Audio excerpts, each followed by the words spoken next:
Maharashtra TET paper leak मामले से जुड़ी खबर। पुलिस ने 3 लोगों को गिरफ्तार कर लिया है। भिवंडी के कोनगांव थाने में केस दर्ज किया गया। आरोपियों के पास से टीईटी के पेपर की कॉपी मिली थी। कल होने वाली थी परीक्षा, उससे पहले टीईटी का पेपर लीक हो गया और यहां पर पेपर लीक को गंभीरता से लेते हुए पुलिस प्रशासन ने कार्रवाई की और 3 लोग गिरफ्तार किए गए हैं।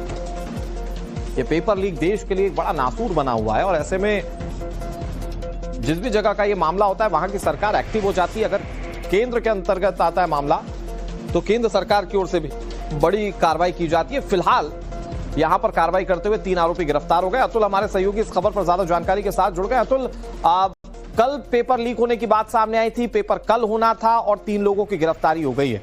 क्या पता चल पाया इस गिरफ्तारी को लेकर?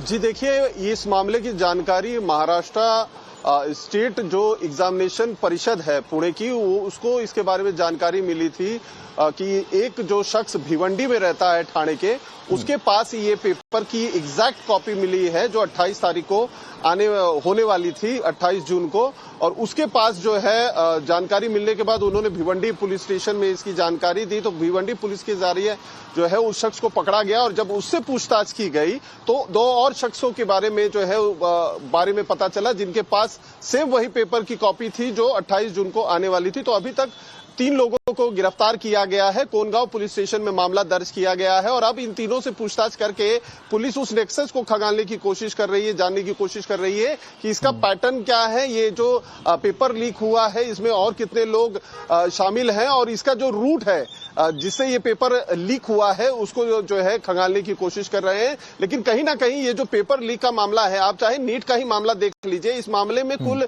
नीट का जो पेपर लीक हुआ था उसमें 13 लोगों की गिरफ्तारी हुई थी, लेकिन उसका जो मेन सेंटर पॉइंट था जहां से पूरी की पूरी जो है कॉन्स्पिरेसी हुई थी, जिसमें पूरे के पूरे जो लोग थे, बड़े लोग थे, चाहे वो टीचर प्रोफेसर जो पेपर सेट करते हैं वो लोग इन्वॉल्व थे। कुल 10 से ज्यादा लोगों की गिरफ्तारी अकेले महाराष्ट्र में ही हुई थी। और इस बार भी टेट का जो टीचर्स एंट्रेंस टेस्ट होता है उसकी भी जो पेपर होने वाली थी 28 जून को, उससे ठीक एक दिन पहले पेपर लीक हो जाता है और वही वापस से सारी चीजें नए सिरे से शुरू होती हैं कि 3 लोग अभी गिरफ्तार किए गए हैं और भी लोग इसमें शामिल हो सकते हैं क्योंकि नेक्सस जो पेपर लीक का होता है वो काफी बड़ा होता है। तो पुलिस अपने तरीके से जांच कर रही है, लेकिन कहीं ना कहीं पेपर लीक करने को लेकर जो एक फुल प्रूफ प्लान होता है कि आप इस तरीके की एक सिस्टम तैयार करें कि पेपर लीक ना हो सके, वो कहीं ना कहीं महाराष्ट्र सरकार उसमें विफल होती हुई नजर आ रही है। जबकि नीट पेपर जब ही लीक हुआ था और उसमें जब उसके सारे जो नेटवर्क थे महाराष्ट्र में जब पकड़े गए थे तो ये इंश्योर किया गया था कि अब से कोई पेपर लीक नहीं होगा। लेकिन फिर जो है लगभग 1 से 1.5 महीने के अंदर अंदर फिर से एक जो है एग्जामिनेशन जिसके लिए लाखों बच्चे अपीयर होने वाले हैं, रविवार के दिन जो है टीचर एंट्रेंस टेस्ट के बताए जाते हैं कि लाखों की संख्या में जो स्टूडेंट्स रहते हैं या परीक्षार्थी रहते हैं वो अपीयर करते हैं। फिर से उनके भविष्य को लेकर जो है असमंजस हो गया है। हालांकि जो शिक्षा जो है भर्ती जो एग्जामिनेशन परिषद है पुणे की, उसने इस पेपर को रद्द कर दिया है। नया डेट जल्द ही जो है जारी किया जाएगा, लेकिन एहतियात के तौर पे चूंकि इसमें अगर लीक पेपर को लोग अटेम्प्ट करते तो फिर उसके लिए एक अलग तरीके की समस्या होती। तो प्रिकॉशनरी लेवल पर जैसे ही पेपर लीक की जानकारी जो है परिषद को मिली है, उन्होंने उनके तरफ से तुरंत इसका प्रेस रिलीज जारी करते हुए इसकी इंफॉर्मेशन दे दी गई है कि पेपर को फिलहाल पोस्टपोन कर दिया गया है, रद्द कर दिया गया है और नई जो है डेट्स डिक्लेयर कर दी जाएंगी। अच्छा अतुल, ये कितना बड़ा सेटबैक वहां पर परीक्षा देने वालों के लिए है, क्योंकि वो लोग तो पूरी तैयारी कर चुके थे, कल की डेट तक वो पूरी तरह से तैयार होंगे और उम्मीद होगी कि कल का पेपर अच्छा जाए तो जल्दी से जल्दी नियुक्ति हो। ये कितना बड़ा सेटबैक परीक्षार्थियों के लिए? जी देखिए, कहीं ना कहीं इस तरीके के जो पेपर लीक होते हैं तो बहुत साइकोलॉजिकल इफेक्ट पड़ता है, खासतौर पे उन परीक्षार्थियों के लिए जो सब कुछ अपना भूल कर सिर्फ जो है एग्जामिनेशन की तैयारी करते हैं इस उम्मीद में कि अगर वो पास हो जाएंगे, अच्छे नंबर से पास हो जाएंगे तो नौकरी लगने की, जॉब लगने की जो चांसेस होते हैं वो बढ़ जाते हैं। और खासतौर पर जब टीचर भर्ती की बात होती है तो टीचर भर्ती के लिए एक लंबा प्रोसेस होता है। आप सिर्फ टीईटी का टेस्ट देकर जो है आप डायरेक्टली अगर आपके कोई अच्छे नंबर आ जाएंगे तो तुरंत आपका जो है अपॉइंटमेंट हो जाएगा, ऐसा नहीं होता है। उसके लिए जब वैकेंसीज निकलती हैं अलग अलग समय पे अलग अलग कॉलेजेस के लिए तो आपकी मार्किंग के हिसाब से आपकी अपॉइंटमेंट होती है, लेकिन उसका जो प्रोसेस होता है स्टेट लेवल का हो या सेंटर के लेवल का हो, इतना लंबा इतना लेंदी होता है कि उसके लिए लोग 6-6, 7-7 महीने तक इंतजार करते हैं। अक्सर आप देखते होंगे ऐसी तस्वीरें आती हैं कि टीचर भर्ती को लेकर जो परीक्षार्थी रहते हैं उन्हें आंदोलन तक करना पड़ता है। तो अब ऐसे में जब पेपर लीक हो जाता है तो साइकोलॉजिकल उनके ऊपर किस तरीके का प्रभाव पड़ता होगा, इसका आप जो है अंदाजा लगा सकते हैं कि एक तो पेपर दो, उसका रिजल्ट कब आएगा, भर्ती बड़ी लेट आती है, उसके बाद पेपर रद्द हो जाता है, फिर अगली बार कब होगी परीक्षा, इसको लेकर भी सवाल होता है। और दूसरा ये भी है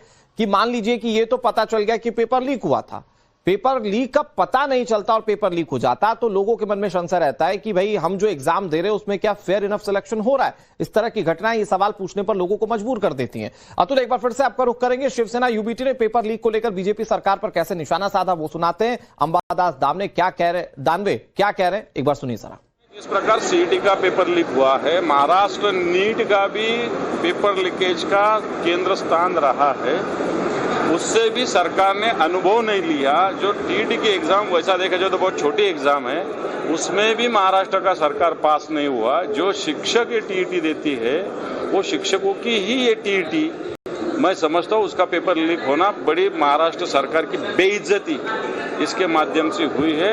इसलिए ये जो सरकार है इसमें दम नहीं, ताकत नहीं, सादा पेपर टीटी का संभाल नहीं सकते। ऐसा सरकार महाराष्ट्र में भारतीय जनता पार्टी का है, इसका हमें खेद है। साहेब मराठी में जिस प्रकार सीईटी का पेपर लीक हुआ है, अंबादास दानवे क्या कह रहे हैं वो तो आपने सुन लिया, क्योंकि विपक्ष के नेता हैं, मौका मिला निशाना साधने का उन्होंने साधा। लेकिन बचाव में शिवसेना के नेता संजय निरुपम क्या कह रहे हैं, जरा वो सुनिए। में 28 जून को होने वाले टीईटी एग्जाम के पेपर लीक की दुर्भाग्यपूर्ण खबर आ रही है। यह निश्चित तौर पर हमारे तमाम जो नौजवान साथी जो शिक्षकों के शिक्षक बनने के लिए एक एग्जामिनेशन की तैयारी कर रहे थे, उनके भविष्य के साथ खिलवाड़ करने का कोई प्रयत्न किया गया है। ऐसे पेपर लीक करने वाले जो एक पूरा गैंग है, उनका एक बड़ा माफिया तंत्र है जो पूरे देश में सक्रिय है, और इस माफिया तंत्र के ऊपर जोरदार हल्ला बोलने की आवश्यकता है। ये सिर्फ महाराष्ट्र में ऐसा नहीं है, राजस्थान में जब अशोक गहलोत की सरकार थी तब भी यही सारे लोग काम करते थे और पेपर लीक किया करते। इस तरह की घटनाएं ये सवाल पूछने पर लोगों को मजबूर कर देती हैं। अतुल, एक बार फिर से आपका रुख करेंगे। शिवसेना यूबीटी ने पेपर लीक को लेकर बीजेपी सरकार पर कैसे निशाना साधा, वो सुनाते हैं। अंबादास दानवे क्या कह रहे हैं, एक बार सुनिए जरा। इस प्रकार सीईटी का पेपर लीक हुआ है, महाराष्ट्र नीट का भी पेपर लीकेज का केंद्र स्थान रहा है, उससे भी सरकार ने अनुभव नहीं लिया। जो टीईटी के एग्जाम वैसा देखा जाए तो बहुत छोटी एग्जाम है, उसमें भी महाराष्ट्र का सरकार पास नहीं हुआ। जो शिक्षक ये टीईटी देती है वो शिक्षकों की ही ये टीईटी, मैं समझता हूँ उसका पेपर लीक होना बड़ी महाराष्ट्र सरकार की बेइज्जती इसके माध्यम से हुई है। इसलिए ये जो सरकार है इसमें दम नहीं, ताकत नहीं, सादा पेपर टीटी का संभाल नहीं सकते। ऐसा सरकार महाराष्ट्र में भारतीय जनता पार्टी का है, इसका हमें खेद है। साहेब मराठी में जिस प्रकार सीईटी का पेपर लीक हुआ है, अंबादास दानवे क्या कह रहे हैं वो तो आपने सुन लिया, क्योंकि विपक्ष के नेता हैं, मौका मिला निशाना साधने का उन्होंने साधा। लेकिन बचाव में शिवसेना के नेता संजय निरुपम क्या कह रहे हैं, जरा वो सुनिए।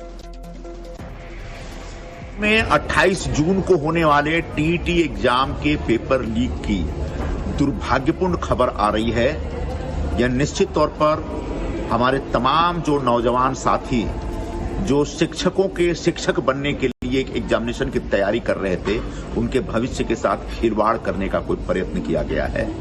ऐसे पेपर लीक करने वाले जो एक पूरा गैंग है, उनका एक बड़ा माफिया तंत्र है जो पूरे देश में सक्रिय है, और इस माफिया तंत्र के ऊपर जोरदार हल्ला बोलने की आवश्यकता है।